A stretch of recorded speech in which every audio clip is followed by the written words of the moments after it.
سلامونه دوستانو، نن نوې ویډیو کې په دې باره کې معلومات درکړو چې څنګه تاسو کولی شئ د خپل یوټیوب چینل سیټینګونه وکړئ. د دې لپاره به تاسو لومړی راسئ دوستانو، کروم براوزر به راخلاص کړئ. په کروم براوزر کې به تاسو الریډي خپل یوټیوب چینل راخلاص کړی وي. کله چې تاسو کروم براوزر راخلاص کړئ به تاسو راسئ د لوګو باندې به کلیک وکړئ، د هغه نه پس به کریټ سټوډیو ته راسئ. هر کله چې تاسو کریټ سټوډیو راخلاصه کړه دا به دوستانو ډیسکټاپ سایټ ته واړوي. دغه باندې په دې باندې کلیک وکړئ او دلته ډیسکټاپ سایټ دلته تاسو ته نوشته دی، پر دې باندې به کلیک وکړئ. ستاسو صفحه چې ده دا به ډیسکټاپ سایټ ته واوړي. نو کله چې تاسو دغه ډیسکټاپ سایټ ته واړولې، یعنې د کمپیوټر په ډول مو کړ، اوس به تاسو راسئ دوستانو، دلته په دا سیټینګ اپشن باندې به کلیک وکړئ. مکمله طریقه درته ښیم دوستانو، خپل د یوټیوب مکمله سیټینګونه دلته وکړئ. دوستانو دلته لومړی تاسو ته نوشته دي دوستانو جنرال. دا جنرال کې ته دوستانو راغلی دی کرنسي. تاسو به کرنسي څه شي ته انتخابوئ؟ ما یونایټډ سټیټ ډالر ته انتخاب کړي دي. تاسو مثال دوستانو هر هیواد کې یاست او هره کرنسي چې تاسو انتخابوئ ډالر انتخاب کړئ، هغه ډېر ښه دي. دلته راسئ په چینل باندې کلیک وکړئ. د چینل نه پس دلته دوستانو تاسو ته نوشته وي، دلته دوستانو زه به تاسو ته وښیم.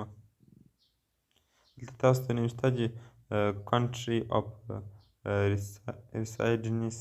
نو دلته تاسو ته وایي کنټري مو انتخاب کړئ. کنټري ما یونایټډ سټیټ دلته تاسو انتخاب کوئ، ځکه چې افغانستان کې دغه یوټیوب چینل اویلیبل نه دی.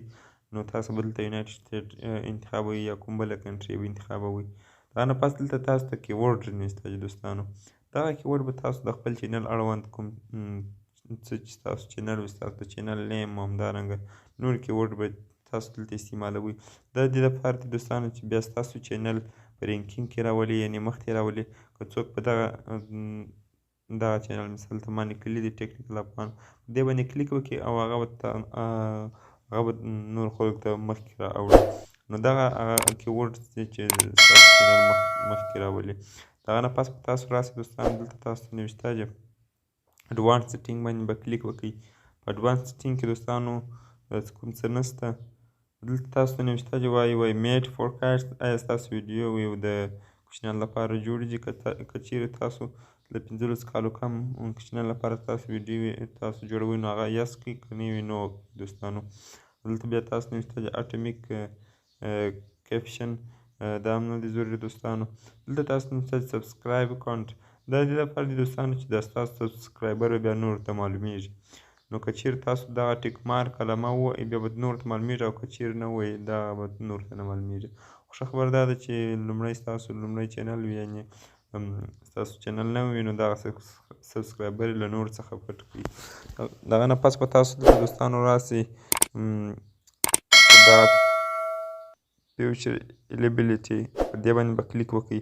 دلته تاسو نوشته چې دا به ستاسو د دواړو دپاره انیبل وي، او دغه لومړی به دا به ستاسو لپاره انیبل وي، دا به ستاسو لپاره نه وي انیبل. دلته تاسو په دې باندې کلیک وکړئ او ستاسو د موبایل شمېره دلته غواړي، هغه موبایل شمېره به ورکړئ. ستاسو ته یو کوډ راځي، هغه کوډ به ورکړئ. نو ستاسو دغه ویریفای فون نمبر دا به ستاسو لپاره ویریفای شي. په دې کې دوستانو هغه کوم سیټینګونه چې خلاص دلته به راسو اپلوډ په دې باندې به کلیک وکړئ. دا پسې چې کوم یو دی دا ستاسو لپاره کوم ټایټل چې دی الریډي به تاسو ته دغه ټایټل راوړي، او په ډسکریپشن کې تاسو څه غواړئ هغه اضافه کړئ، هغه به تاسو ته راوړي. زه به مثال د خبرې دا کوم څه چې ما اضافه کړي زه به دا ورڅخه ریموو کړمه.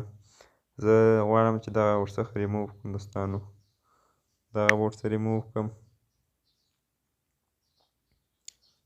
دغه کوم څه چې تاسو دلته لیکلي دا به تاسو ته الریډي، یعنې هر وخت چې تاسو ویډیو اپلوډ کوئ تاسو ته به دا راوړي دوستانو. زه غواړم اوس چې دا ورڅخه ریموو کړم او دا نور نه غواړم چې دې کې اپلوډ شي. د ویډیو سټاپ کړم او دا به صحیح کړم. نو دا دي دوستانو، دلته به تاسو هغه ډسکریپشن کې چې هر څه تاسو کوم معلومات ورکوئ هغه به دلته ورکړئ، او د هغه نه پس به دوستانو دلته تاسو راسئ او دوستانو دغه به ورکړئ. زه به دغه یو هیچ له پاک کړم دوستانو.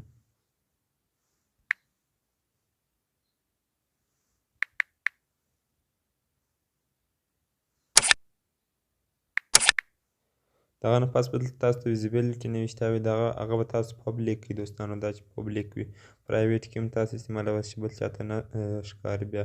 او دلته ټیګز استعمال کړئ دوستانو. د ویډیو دپاره ټیکس به تاسو دلته کوم ټیکس ورکوئ هغه ټیکس به تاسو مکمله دلته ورکوئ دوستانو. دغه نه پس به تاسو راسئ دلته کوم ټیکس چې تاسو غواړئ چې هغه دې الریډي موږ ته راسي. نو د نه پس به تاسو راسئ اډوانس سیټینګ باندې به کلیک وکړئ او دلته لیسنس غواړي، یعنې ستاسو کومې ویډیو وي چې دا که بل څوک کاپي کړي هغه ته مثال بل څوک یې نشي کاپي کوی یا دلته سټنډرډ یوټیوب لیسنس باندې کلیک وکړئ دا ډېر ښه دی. بیا بل څوک ستاسو ویډیو خپل چینل کې نشي اپلوډ کولی. او دلته بیا کیټګوري ورکړئ ستاسو ویډیو د څه په باره کې دي. ما ورته لیکلي ساینس اینډ ټیکنالوژي په باره کې دي. ویډیو لنګویج چې شته پښتو مې ورته لیکلې ده. همدارنګه دلته راسئ ټایټل اینډ ډسکرپشن لنګویج هغه پښتو ده، هغه مې پښتو ورته لیکلې ده خو انګلیسي موږ الریډي استعمالوو، دا به موږ انګلیسي ته واړوو. دوستانو تاسو صبر وکړئ. دوستانو کله چې تاسو هغه ټایټل لنګویج انتخاب کړئ دلته به تاسو دغه ټیک مار علامه ووهئ. دا د دې لپاره دی چې بیا ستاسو ویډیو څوک ګوري او پای کې ویورز او لایکونه ورته راځي چې دونه دا ویډیو دونه لایکونه اخیستي دي او دونه ویورز لري. هغه نه پس به تاسو لاندې راسئ پر دې باندې به کلیک وکړئ او دې کوم سیټینګ و هغه به ورکړئ. دوستانو دا دی دوستانو دلته به تاسو خپل هغه ایمیل ورکړئ. دوستانو دلته تاسو یو ورته د اډمین کولی شئ ستاسو د چینل لپاره چې بیا ستاسو چینل هغه خپل ایمیل له لارې کولی شئ. دغه کې دا د مدیریټر ورکوئ، همدارنګه نور دلته ورکولی شئ. دوستانو دلته به تاسو راسئ بلاک ورډز ورکوئ چې کوم ورډز چې هغه ستاسو چینل کې نه استعمالوئ. نو دغه دوستانو مکمله سیټینګ و. بس به تاسو راسئ دوستانو دلته په دا سیو آپشن باندې به کلیک وکړئ. دا کوم چې تاسو دلته وینئ دا به سیو کړئ، دا به ستاسو لپاره سیو شي. دوستانو زه به دا دلته سیو کړم. نو کله چې تاسو دغه سیو کړئ بس ستاسو هغه چینل سیټینګ چې دغه مکمله وشو ستاسو چینل به بیا مخکې راځي. دوستانو که چیرې ویډیو مو خوښه شوې وي چینل حتما د سره سبسکرایب کړئ. پر الله مو سپارم. خدای مو مل شي.